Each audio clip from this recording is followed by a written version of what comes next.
connaître Dieu par le Saint-Esprit. Le Saint-Esprit est la troisième personne de la Trinité. Pourquoi nous disons que c'est la troisième personne de la Trinité? Tout simplement parce que nous disons le Père, le Fils et le Saint-Esprit. Donc c'est lui qui vient en troisième position. Vrai ou faux? Frère. Mais c'est pas parce qu'il vient en troisième position qu'il est une personne moindre ou une personne négligeable. Qu'il vienne à la troisième, à la deuxième ou à la première personne ne signifie rien. Ça ne lui enlève en rien sa fonction de Dieu, sa nature divine, la personne divine qu'il est. Ça ne lui enlève pas ça. Il demeure une partie importante dans le domaine de la Trinité céleste, dans le domaine des trois personnes manifestes en un. Genèse chapitre 1. Il dit au commencement Dieu créa le ciel et la terre. Lorsqu'on lit cette partie en hébreu, l'hébreu dit au commencement Elohim créa le ciel et la terre. Alors, Elohim signifie les dieux. Elohim c'est le pluriel de Dieu parce que El en hébreu signifie Dieu. Voilà pourquoi on a des noms comme El Shaddai. Parce que El c'est Dieu. El Shaddai c'est l'adjectif qualificatif. El Shaddai le Dieu tout puissant. El Elion le Dieu très haut. Donc El c'est Dieu et on attribue donc des qualificatifs, c'est-à-dire qu'il y a des adjectifs qualificatifs qui le qualifient. Donc quand Genèse parle, en vérité c'est au commencement les dieux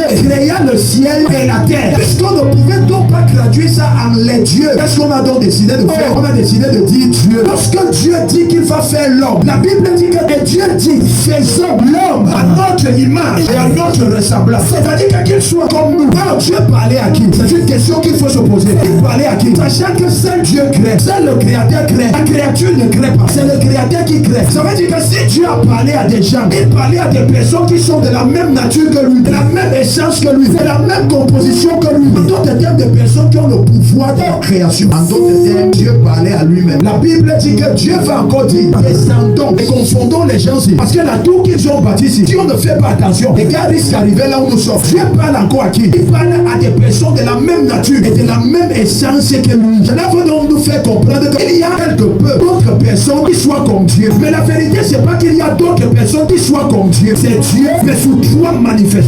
Le Père, le Fils et l'Esprit. Et pour bien comprendre ça, tu peux te prendre toi. De la même façon que tu es un, mais sous trois dimensions. Le corps, l'âme et l'esprit. Ce n'est pas parce que tu as le corps, l'âme et l'esprit qu'on dira que tu es trois personnes. Mais tu es trois dimensions distinctes en une personne. Et l'ancienne alliance, c'était la dispensation du Père. C'est le Père qui agissait.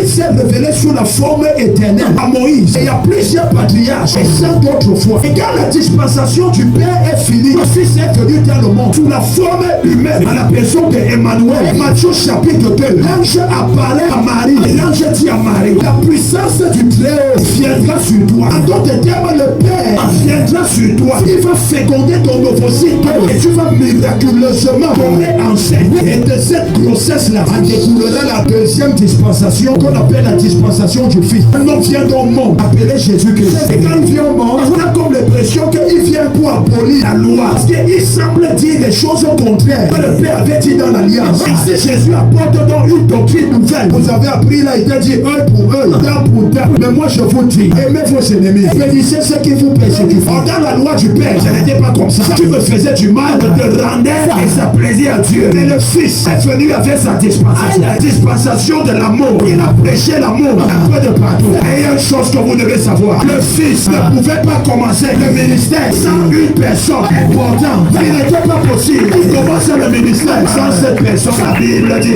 il va rencontrer un homme appelé Jean-Baptiste. Et Jean-Baptiste va dire, voilà l'agneau de Dieu qui ôte les péchés du monde. Jésus va descendre dans le Jourdain pour vouloir se faire baptiser par Jean. Et Jean va dire, non, ce n'est pas moi qui dois le faire. Et Jésus va lui dire, laissons accomplir ce qui est écrit dans les Écritures. On a plongé Jésus dans l'eau. Et lorsqu'on a ramené Jésus, les cieux se sont ouverts. Les cieux se sont ouverts. Les cieux se sont ouverts. Et une voix se fit entendre. Celui-ci est mon Fils bien-aimé, en qui j'ai mis toute mon affect. Suivez-le. Ce n'était pas une voix spirituelle, c'était une voix audible. Quand je te parle là, c'est-à-dire que même le plus incrédule a entendu la voix là le jour là. Même le plus incrédule. Et par la suite, l'acteur qui termine le processus de la conversion est descendu sous forme d'une colombe. La Bible dit que tout le monde l'a vu. Comment il descendait? Il est descendu sous forme d'une colombe. Et qu'est-ce qui s'est passé? Jésus a été roi de force et de puissance. Ainsi, Ésaïe 61, verset 1 venait de s'accomplir. L'Esprit du Seigneur l'Éternel est sur moi, car l'Éternel m'a roi. En d'autres termes, l'huile de Dieu ne peut pas descendre sur ta vie.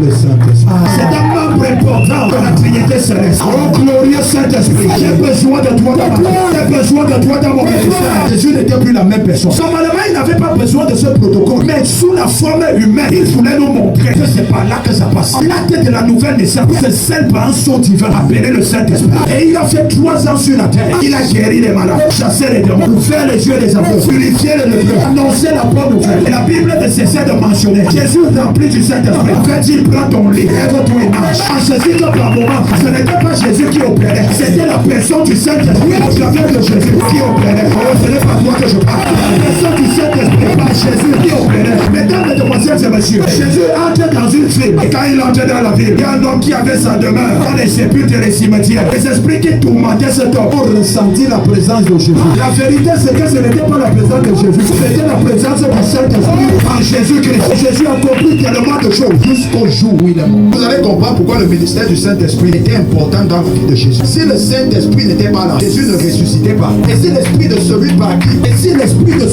qui, Dieu a ressuscité Jésus dans les morts habite en vous, c'est le Saint-Esprit. À Jésus-Christ. Il fallait que le Saint-Esprit soit là pour que Jésus revienne d'entre les morts. Mais avant que Jésus ne meure, il va dire à ses disciples, il est mieux que je m'en aille. Parce que sous cette forme, je suis limité. Je ne peux pas tout faire. Il y a des choses que je ne peux pas accomplir. Ici, dans le livre de Marc, chapitre 16, verset 13, il va dire, lorsque le consolateur viendra, esprit de vérité, il vous conduira dans toute la vérité. Il prendra de ce qui est en moi pour vous transmettre cela.